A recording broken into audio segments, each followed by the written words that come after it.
Dynasty crew. Good morning, USA. Good morning, sports fans. Welcome back to another episode of Good Morning Sports Fans. My name is Thomas. And I'm Cameron. And Cameron, before we get to the good stuff, I want to ask you, what's your favorite morning drink? What do you like to do with your drinks? I'm gonna be honest, I used to be a big cranberry juice fan, but I'm gonna go with my coffee in the morning. Nice black cup of coffee, wakes you up. It's nice and aesthetic too. Like you sit on the couch, maybe watch some TV if I don't wake up too late for class. Yeah. Then yeah. I'm an orange juice guy. I can't stand coffee, so I'll have a nice glass of OJ and start my day. Nice. But we got a great episode of Good Morning Sports Fans for you. We got some more college football. We got the NBA finally. We have WWE. Stay tuned for that. And we got so much more. So without further ado, we're going to flip it on over to the NFL with Mikey, Cedric, and Leo. It was a busy week 4 around the NFL, and first things first, I am man enough to admit when I am wrong. Me and Mikey over here did some previews last week, and both of my picks were not just wrong, but out of left field. Mikey, we're going to start off with the Eagles and the Buccaneers.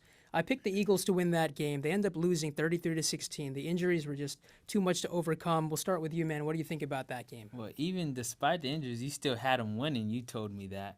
But, you were wrong. And I feel like a bit of bias dictated your decision as well.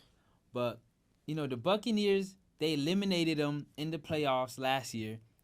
Eagles hasn't showed us anything different this season. The secondary is horrendous. The defense is subpar. So I'm not sure why you thought they would beat the Buccaneers on the road at that. All right, Leo.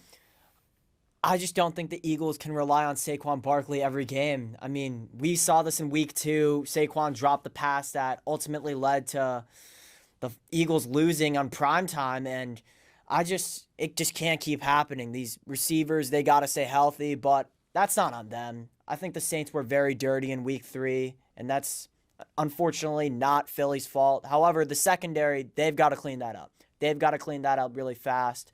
C.J. Gardner-Johnson has allowed a touchdown in every game this season, which I don't think that many secondary players have done this year. And Darius Slay, third worst coverage in the NFL. I mean, former Pro Bowler, he's got to step it up big time. There is a lot to clean up in the Eagles secondary, that is for sure. Another pick I got wrong, I did pick the Bills last week to beat the Ravens. Of course, the Ravens dominate the game. They win 35-10, a laugher. And so, Mikey, what do you think about the Ravens improving to 2-2 on the season? The 2-2, they're much better than 2-2. But like I told you as well, the Bills, they only played the Cardinals, who's an average team. They played Jacksonville Jaguars, who's currently 0-4, and a beat-up Miami team. And the only Superman we acknowledge in the NFL is Cam Newton. Josh Allen's not no Superman, all right? So I told you as well last week, Ravens would win. They came in and they just dominated because the Bills, they met a competent team in the Baltimore Ravens, and they showed their true colors. Leo? I got to agree with you, Mikey. The Buffalo Bills have had such an easy schedule up to this week. And the Ravens, I think the Ravens' mindset for going into this Week 4 game was they really had to get their swagger back. They had 2 very tough losses, one in primetime to the Chiefs, which still breaks my soul, and another brutal loss to the Raiders, which should not have happened to begin with. So during this primetime Sunday Night Football, Ravens just had to get back. They had to get back big. Derrick Henry, really well, 2 touchdowns. Justice Hill even had a receiving touchdown. Overall, running backs were great. Lamar Jackson, phenomenal as always. And amazing win for Harbaugh's Ravens. Yeah, Derrick Henry rushed for 199 yards in the game. So that'll tell you the story right there. He's the reason why I lost my fantasy matchup too. So. Yeah, and another game we previewed last week, the Washington Commanders against the Arizona Cardinals, a battle between the 2 big rookies, Jaden Daniels, Marvin Harrison Jr. Mikey, now this is one you got wrong. Why don't you tell us a little bit about that game? Yeah, so that's a rarity. I'm not usually wrong, so you won't hear this often. But Jaden Daniels is him. I said last week I want to see it again. I'm not gonna go off of just one game. I want to see more of it, and that's exactly what he did. Jaden Daniels, he got the Commanders sitting at the top of the NFC East, and he's really shown us who he is right now. And now, prime time. We had the Lions, we had the Seahawks, we had 2 Monday night games, but let's talk about the one that everybody else is talking about right now.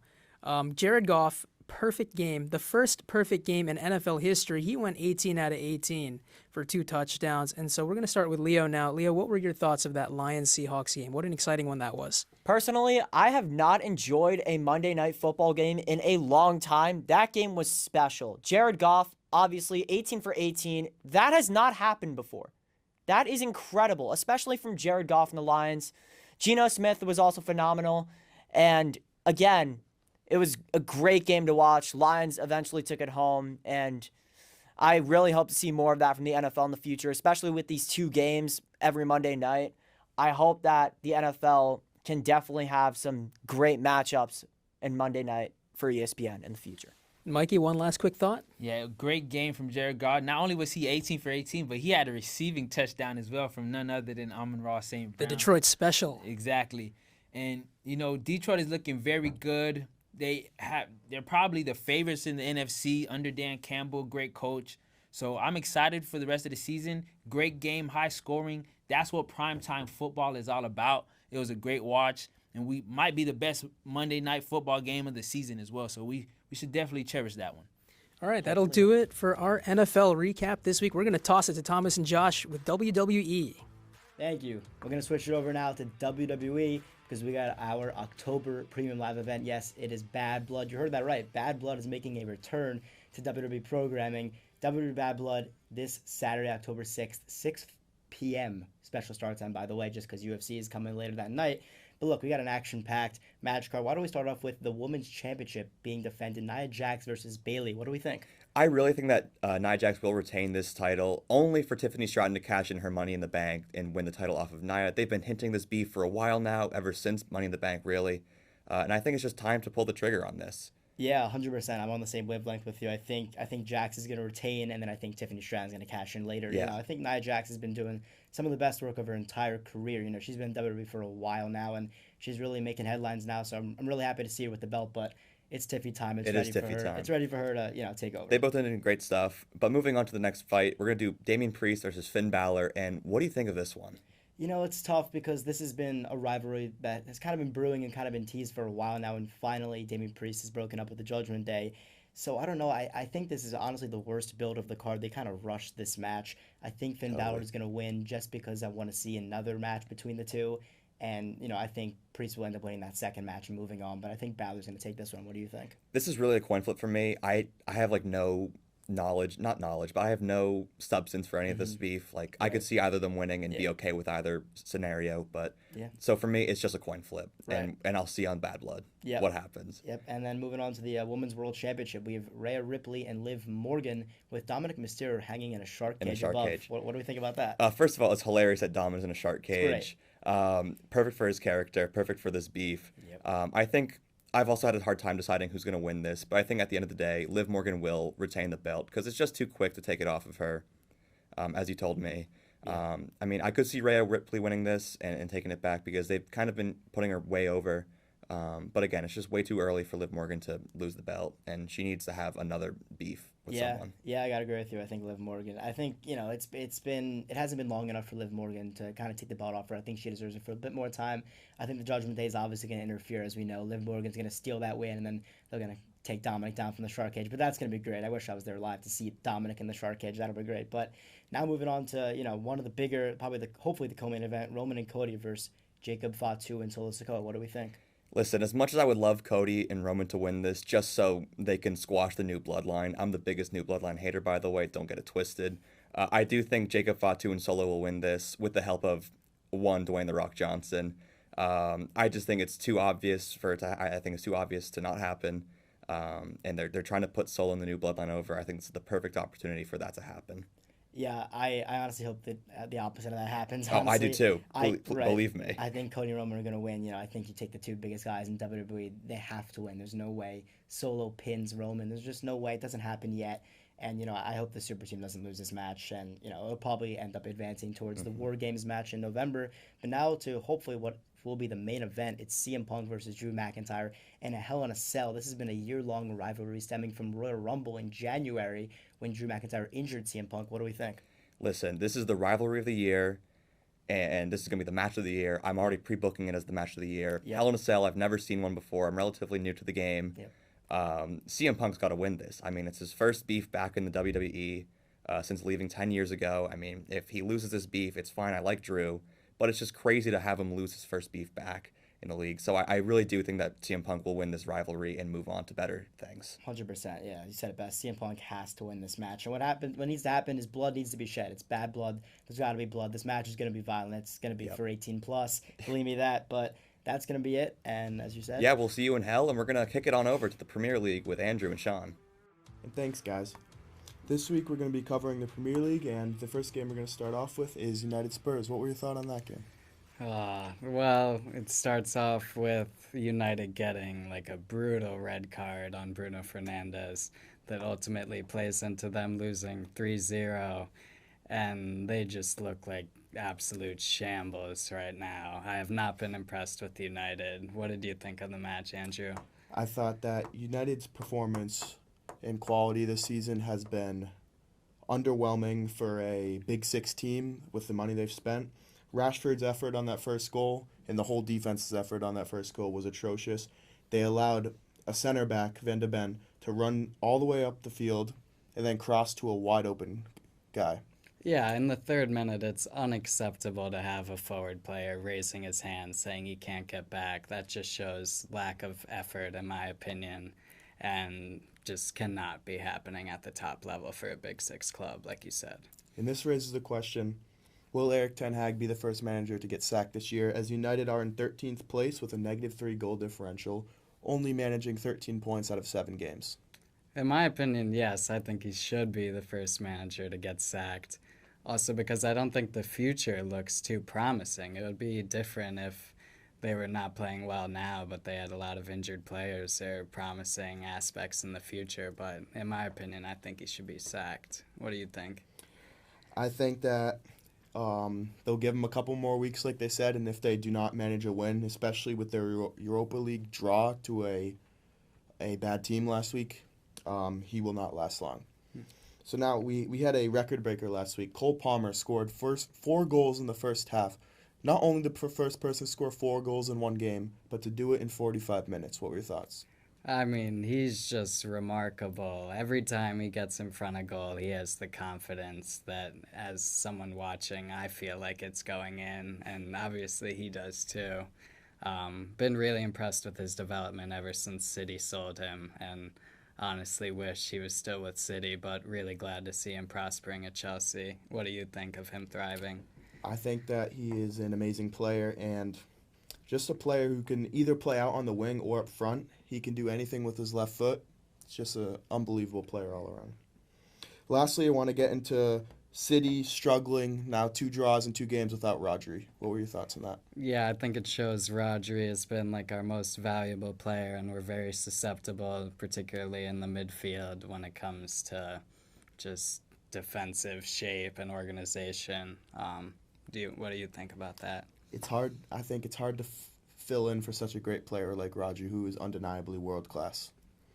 Now we're going to toss it over to Chris, Eric, and Sophia, who will cover college football from last weekend. Thank you. Thanks, guys. Welcome back to another phenomenal week of college football. There's been a lot of shakeup, so without further ado, let's get right into it. Now, Eric. Yeah. So we have a new AP Top 12 college football bracket this week. Number 1, Alabama. New conference winner for the SEC projection. Number 2, Ohio State. That remains the same in the Big Ten. Number 3, Miami. Remains the same in the ACC. But then a new Big 12 winner with Iowa State.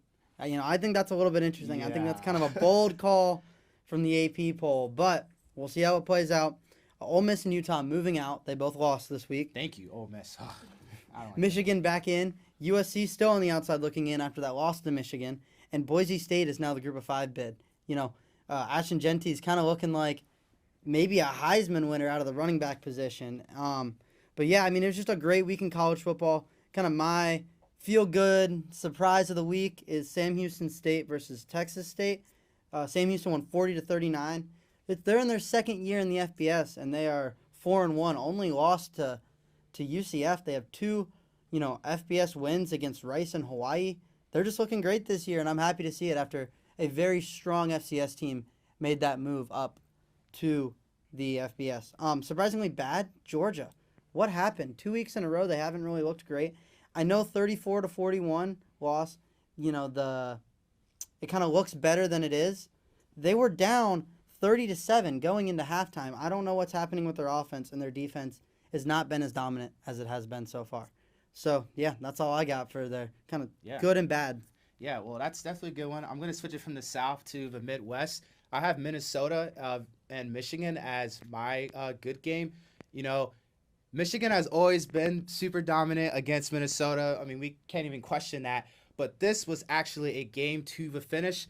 Michigan was leading 24-3 at one point, but Minnesota was able to then score 21 straight and get the game 27-24. However, Michigan was still able to come on top, and I just think it really was such a classic football game. Rain was a huge factor into it. Michigan only 86 passing yards, but 155 rushing yards. Really shows the fact that weather can impact things. And for my bad, I'll give Illinois and Penn State.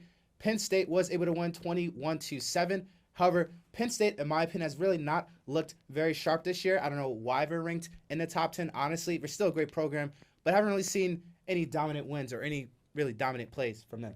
Now, Sophia, what was your good and bad? So my surprising good game this week was Kentucky pulling out the upset over Ole Miss. The final score was 20-17. The Wildcats took the lead with under 3 minutes to go, but Ole Miss missed the tying field goal with just 48 seconds left in the game. This gave Kentucky's coach his highest ranked win in 12 years with the team. It also broke Ole Miss's 7-game winning streak. Kentucky was effective in the red zone as well as being able to convert fourth down 3 times, and Ole Miss had season low in all stats. This is really good for the Wildcats program, and it was their first time being a high-ranked team since they beat Penn State in 1977, who was ranked 4 at the time. My surprising bad game would be BC versus Western Kentucky. The final score was 21-20 with BC pulling out the win at the end, but WKU held the lead throughout the whole game, being up 20-7 with under 12 minutes in the game. They had a much stronger showing than the last time they played a Power 4 team, which was in their 63-0 loss to Alabama, but they couldn't pull out the win this week. Well, a lot of good and some bad games this week, and we will be back for the following week. We're going to be kicking it off to Heisman odds with Jake and Joel. Thank you. Thanks, guys. Welcome back. That's our college football analyst, Joe Pelagic. I'm Jake Bowen, and now we are looking at the Heisman college football quarterback and non-position odds in the NCAA. We had some highs, Joel. We had some lows, but we had one, Jalen Milroe. What a game between Georgia and Alabama. In the air, Milroe, 374 yards, 2 touchdowns, but then on the ground, 16 carries for 117 yards. Milroe is a beast out there. Yeah, Jake, we talked about the Georgia-Bama game, and I mean, how can you not love this sport? Milroe is fantastic with 491 total yards against the second-ranked team in the nation.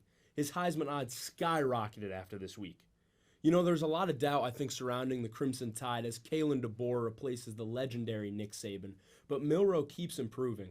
And I think, obviously, what's tough about him is the versatility. He's 7th in college football in completion percentage and tied for most rushing touchdowns among quarterbacks. And a play that stood out to me was Milroe's read option in the second quarter. Bama goes for a 4th and 1 in Georgia territory. The Dogs are keyed up for a run up the middle. Milroe pulls the ball, scampers down the sideline for a 35-yard score.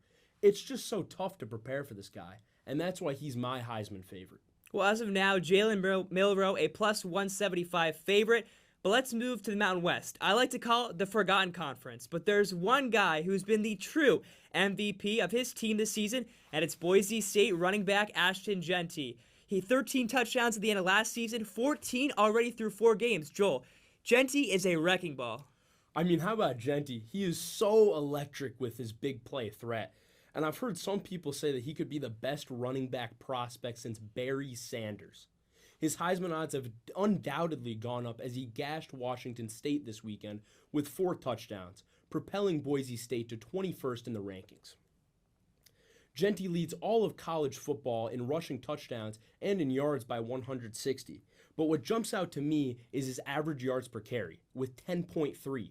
I mean, that's a first down every time he gets the ball. The Broncos' only loss has come to number 6 ranked Oregon by 3 points, where Jeanty had 3 scores. Jeanty's odds are currently at plus 900, and that's pretty impressive considering the Heisman is mainly a quarterback award. Next, this wide receiver and apparently corner is always on the field. He's like the Saquon Barkley on offense and the Max Crosby on defense. This guy does not come off the field. Yeah, Jake, I think everybody knows who we're talking about. Mr. Travis Hunter from Colorado. He's always on the field making an impact. And I think his Heisman odds have stayed in a relatively similar spot after a great game against UCF. This season, he's had 6 touchdowns and 2 INTs on defense, and he also recorded a game-winning forced fumble against Baylor to win in overtime if you were questioning his physicality. He's undoubtedly the most versatile player in the sport. Hunter's odds are currently at plus 700 as he hopes to improve Colorado's success, and they'll definitely rely on him. They're not in the AP top 25 yet, but they're in the hunt, and they've crawled in the hunt, and it will depend on his success. But let's finish up the ACC, the Atlantic Coast Conference, with teams like Cal and Stanford. Pretty ironic, right? But this Heisman candidate is actually located in the Atlantic Coast Conference, and that's Miami quarterback Cam Ward. He's first in passing touchdowns and second in passing yards. Yeah, Cam Ward in Miami narrowly escaped against Virginia Tech this week, and some say his odds might have decreased, but I think he's still up there in the same spot. He had a few mistakes, but 5 total touchdowns, incredible last-ditch effort plays, and his pocket awareness and calmness really stands out to me. So exciting to watch. Well, thanks, Joe Platrick, Jake Bowen. Let's head it to Stacy, Teddy, and Tommy for NBA Western Conference predictions. Thanks, guys. Once again, my name is Stacy Carter II. I'm Tommy Rooney. And I'm Teddy Caputo. And today we will be previewing the NBA. The NBA is right around the corner, fellas. Yes, we got to talk about it. It's going to be an exciting season. Let's go ahead and start with the Western Conference. There are a few teams on our plate that we are looking at. So, Teddy, start us off. Who are you looking at in the Western Conference? Yeah, I don't consider this team a favorite by any means. They're not a contender, but I could see them possibly swinging a play-in bid. The San Antonio Spurs, they're really exciting with Victor Wembanyama being pretty much an elite, one-of-a-kind talent that we really haven't seen forever. And now they have Chris Paul and Harrison Barnes bringing some veteran experience to a young team, maybe helping them out. It'll be really interesting to see how Chris Paul can guide Wemby as well as some of the other guys. And then their younger talent like Devin Vassell, Keldon Johnson, kind of starting to build off of that as Chris Paul can help facilitate. And they even have Stephon Castle, the rookie from UConn, who's a really good perimeter defender. It's an exciting team this year. We're not sure how they're going to do, but they were 24 games behind Golden State, who was the 10 seed play-in. So I definitely think they'll do better than 22 wins this year. Maybe they'll lock that 10 seed play-in, but we're just going to have to wait and see. Awesome. And I'm looking forward to having Wemby on my NBA fantasy team. All right, Tommy, Western Conference, team that you're looking out for. I think the team that you got to look out for this season is the Sacramento Kings. They made one of the biggest moves this summer, getting DeMar DeRozan, who, in my opinion, is a future Hall of Famer, also a famous music video actor this offseason. Kings went all in with the core of De'Aaron Fox, who averaged 26 points a game last year and led the league in steals, and Domantas Sabonis, who was third-team All-NBA, led the league in rebounds. So this core is going to have to see how they mesh with DeMar DeRozan, but Domantas Sabonis led the league also in screen assist points last season. And DeMar DeRozan is one of the best mid-range shooters of our lifetime. So that pick-and-roll action, I think, will definitely be good. They also have a good supporting cast. They got fellow ginger and sharpshooter Kevin Huerter. I think that's how you say his last name. They also got all-rookie first-team Keegan Murray. So I think that they're going to make some noise. I also think that their expectations this season are going to be a lot higher than the last season. They were in the 9th seed and they lost in the play-in. So I think this season, with Denver losing KCP, the Timberwolves just trading away Cat, and I think the Thunder still got to prove that last year wasn't a fluke. So I like the Kings a lot this season. Yeah, Kings are definitely interesting. That was a good move by getting DeMar DeRozan. I want to talk about a team that kind of been on the fringe, that should have been climbing up there, but it's just like they seem to just not to get it right. That's the New Orleans Pelicans. Now, they did have a good offseason. They made the move by getting DeJounte Murray. Zion Williamson has slimmed down a lot. But I think they are under immense pressure with all the talent that they have, and the rumors going around that Brandon Ingram might get traded. They're going to need a great start to the season. If we're talking about 25, 50 games in, and they not off to a great start, they don't have a great record, we could see Brandon Ingram on that trading block. And that could change things in the NBA to wherever team he goes to, because I'm pretty sure that he want to go to a bona fide contender. So I'm looking at the New Orleans Pelicans. I think it's about time. Then also, don't forget they got C.J. McCollum, who's been around the league long time, been in the playoffs long time. He wants to win. Great leader. It's just time for the Pelicans to do something. I think they're on the same level as the Sacramento Kings as being those teams in the Western Conference that can change the balance of things. Really quick, I wanted to ask you, who do you think Brandon Ingram could be traded to if he is traded? Ooh, that's tough. That is tough.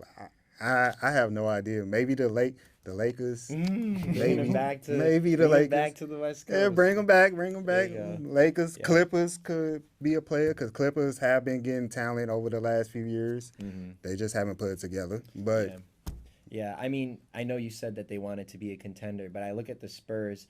Brandon Ingram's still pretty young, and the Spurs have a lot of picks that they can trade for him. They have a 2025 first round, a 2026 pick swap, and a 2027 first round pick that they got in that trade of DeJounte Murray a couple years ago. So maybe, but we'll see. I mean, I think there's better teams out there for Brandon Ingram, though.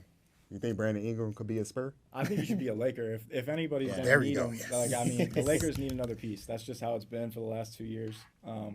And Brandon Ingram doesn't seem like he wants to be in New Orleans anymore. But New Orleans has been the same story the last few years. Can Right. Zion stay healthy? Can they figure it out? Yeah. Will he be able to keep, slim? But, the beard looks good, though. Yeah, for sure. Yeah, that's part of the beard game. Yeah. I can attest to that. Now let's go ahead and swing into the Eastern Conference. There's some pretty nice teams in the East going into the season. Tommy, what Eastern Conference team are you looking at this year? Well, I am definitely going to say the 76ers here. 76ers, I know I just talked about DeMar DeRozan. 76ers had the biggest move of the offseason. Paul George coming to Philly. All the expectations in the world are there. Everything just depends on can Embiid stay healthy. Yep. That's what it's been since he's been a Sixer, since we've been a contending team, since they've been a contending team. We also got Caleb Martin and Eric Gordon as well. So I think that the bench got a lot stronger. Yeah. I think, obviously without the whole James Harden drama, and I think this is the first offseason the Sixers have had just like a good offseason with no drama, and now they obviously have Paul George. So I'm excited to see what the big three can do.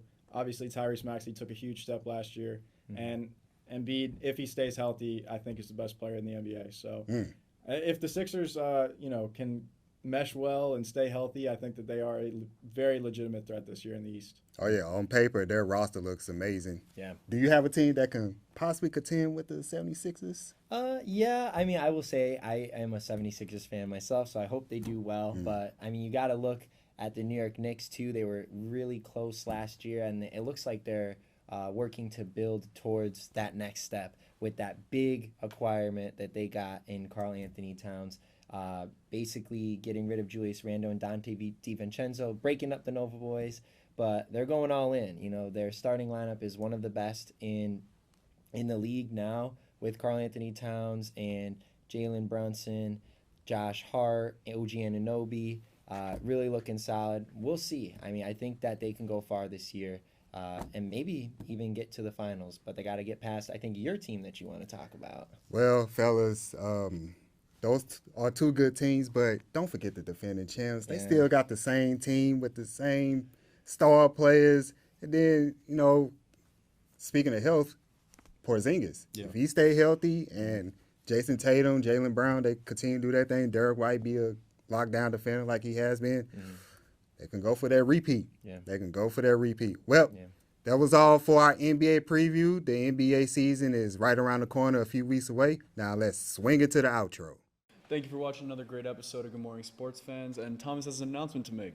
Yeah, so as you can see, we're in a different location right now for the outro, and that's because the Sports Media Center at Newhouse actually granted us the opportunity to shoot all future episodes of Good Morning Sports Fans here. So a major, major thank you to Professor Stomsky and the Sports Media Center for allowing us the opportunity, and we'll be shooting here from now on. So with that, good night, sports fans. We'll see you next week.